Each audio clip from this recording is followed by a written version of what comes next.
Mahkamah Rayuan memerintahkan bekas Naib Presiden Parti Keadilan Rakyat Datuk Zuraida Kamaruddin membayar bon RM100,000 kepada PKR kerana melanggar syarat bon yang mengikatnya kepada parti itu.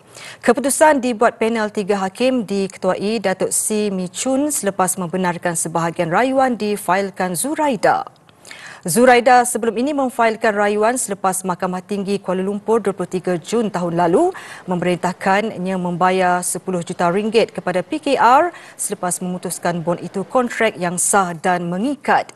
Datuk Mi Chun ketika membaca keputusan penghakiman berkata, pihaknya bersetuju dengan keputusan Mahkamah Tinggi bahawa wujud pelanggaran bon dilakukan Zuraida.